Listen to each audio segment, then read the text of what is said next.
All right, so we just did a hypothesis test, a matched pairs t-test, and we can also construct a matched pairs confidence interval. So let's do an example like that. Mrs. Bainey's Block C Advanced Algebra 2 class complained that their test was harder than the test Block A took. So C is apparently harder, and A was easier. That's what they're claiming, okay? To see if the claim was valid, Mrs. Bainey gave the test from Block A and the test from Block C to all 20 students in her Block B class. So Block B is going to be our test subjects, I guess. She randomly assigned the order of the 2 tests administered to each student. Below are the scores of those 20 tests. So it's important that she does the random assignment, randomly assigns the order, because if everybody takes the Block A test first, and then everybody takes the Block C test second, and the scores improve, or whatever, we might not know if it's because the test was harder or if because they learned something after taking the first test and they got higher on the second test. So good experimental design, we got to randomly assign the order of the treatments, okay? So this is a matched pairs design. We know it's not a 2-sample test because we only took 1 sample, 20 kids, and these scores are linked, right? I can't change the order because these are high because that student was probably a pretty good math student. These are, you got anybody that's got some low scores? I guess right next to them is this person that got, so those scores are linked. It's a paired data set, so we're going to do a matched pairs design. Construct a 95% confidence interval for the difference between student performance on the 2 tests for students like the students in this study, okay? All right, so I think I was just trying to fool you guys by giving you this computer output and graph. This is actually worthless, right? They give us the mean and standard deviation of test scores for A and test scores for C. They give us a graph, so it looks like we should be able to compare those things. Looks like C's maybe a little lower, but it's probably not significant because they're pretty close. But we don't use any of this information at all, okay? This is not a 2-sample. This is not I don't want to know if there's a difference in the means. I want to look at the paired differences. So I'm going to calculate the difference list. Anytime you do a matched pairs design, you're going to do a test on the differences. So if the C test was harder, that would mean the C scores are lower and the A scores are higher. So I'm going to take test A minus test C. That's the way I'm going to do my differencing, okay? That way if test A is harder, if test A is easier, then my differences should be positive. All right, so I put this in the calculator so I don't have to do this by hand. Here's test for A, and this is a test for B. So I'm going to put up a new column here. I'm going to call it the differences. We always do this when we do a test on a matched pairs test, okay? We need to calculate the difference list. I'm going to use column references this time. I'm going to take column B minus column C, B minus C.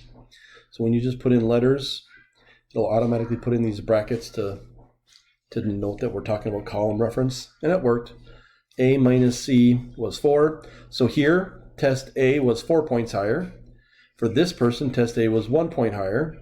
For this one, the student actually did better on test C. So this is, these are evidence that supports the student's claim that test A was harder, but this actually is evidence that maybe test C was harder. But it looks like there's more positives than negatives, okay? So let's look at the data. Let's look at the differences.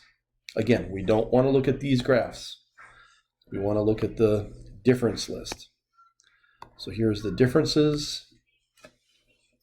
And you can see, although that there were some scores where some students that did worse on the test A, most of the kids did better on test A, and some is even as high as like 5, 6, 7, 8, or 9 points higher. So this graph certainly gives me some evidence that the average difference is bigger than 0. If there was no difference, then you'd expect this to be centered around 0. All right, so let's run the test. We're going to do a panic. P, this is the mu D, is the true population mean. I'm going to just say true mean. This isn't, we're not really sampling from a population. This is an experimental design. The true mean difference in test scores A minus C for all students like those in this study. No, yeah, like those in this study. Remember, we're not sampling, so we can't generalize to a larger population. So, but I don't want to just talk about our sample. I'm talking about if every kid could possibly, like these kids could possibly take these two tests, this would be the true mean difference.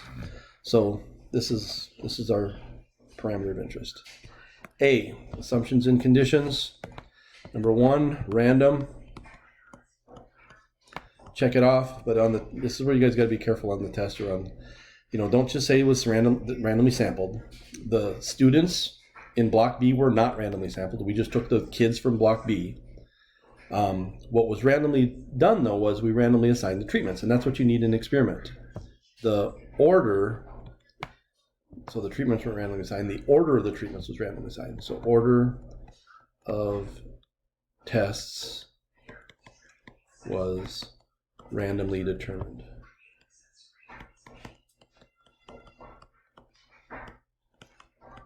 So that checks off our random check. 10% condition. This is an experiment. There's no sampling. Skip it. You don't even have to mention it. Third check, normal large sample.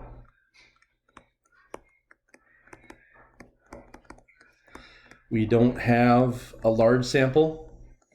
Let's please stop saying n equals 20 is less than 30, so it fails. That was maybe a bad idea. You did it because I said to do it, but that's a bad idea. It makes it sound like you're not sure if it passed or failed. So we can't use large samples, so we got to check normality. Again, here's our graph. I'm going to make a box plot because it's easier to copy down. Box plot shows very little skewness, so I'm going to draw that picture of that box. Boom, boom, boom, boom. It looks pretty. So maybe put that middle line a little closer there so looks like it. Then I'm going to say the sample data, the sample differences have no outliers nor strong skew. Check, check. So we're good. There's no fourth check because there's only one sample. Name the test. This is a paired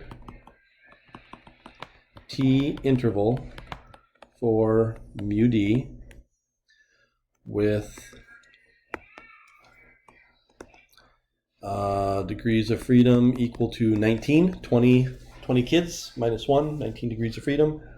So this is just a one sample test. We don't have to do that crazy degrees of freedom formula. By the way, you could also call this a one sample T, whatever. It's a paired T test. Then let's just calculate the interval. I'm not going to do this by hand. I don't need to. Calculator will do it for me. Calculator. Okay, so let's go to menu, statistics. Number 6, confidence intervals. And then we're going to do a one sample T interval for the mean. So that's option number 2. Raw data or statistics. I got my raw data. I put them in my difference list. And I don't have to worry about which way they did the subtraction. When I did the difference list, I put in A minus C. So this should be good. And was it 99% did they want? 95%. So here's my interval. X bar, by the way, this is the average difference. So on average in our sample, test A was 3.2 higher than test B. But here's our confidence interval. 1.55, 8.55.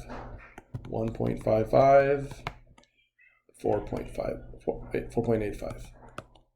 And our conclusion. We are 95% confident the interval from 1.6 to 4.9 points captures the true mean difference. I'm kind of copying this down up here. In test scores A minus C for all kids like these kids. Like the kids in this study. Like the kids in this study. Again, I can't generalize to a larger population, unfortunately. And that's the nice thing about confidence intervals. Like when I did this hypothesis test up here, I just had either there was a difference or there's not a difference, right? We do have convincing evidence that there's a difference or we don't. Here, we can answer that question. First, look at the interval. It doesn't contain 0. The entire interval is positive. So now I know that I do have significant evidence to say that test A was in fact easier than test C. But not only can I say that it was easier, but I can say it was 1.6 to 4.9 points easier, you know? So it quantifies the difference rather than just saying that there is a difference, all right? Do the students in Block C have grounds for legitimate complaint? I would say yes. The entire interval is positive, indicating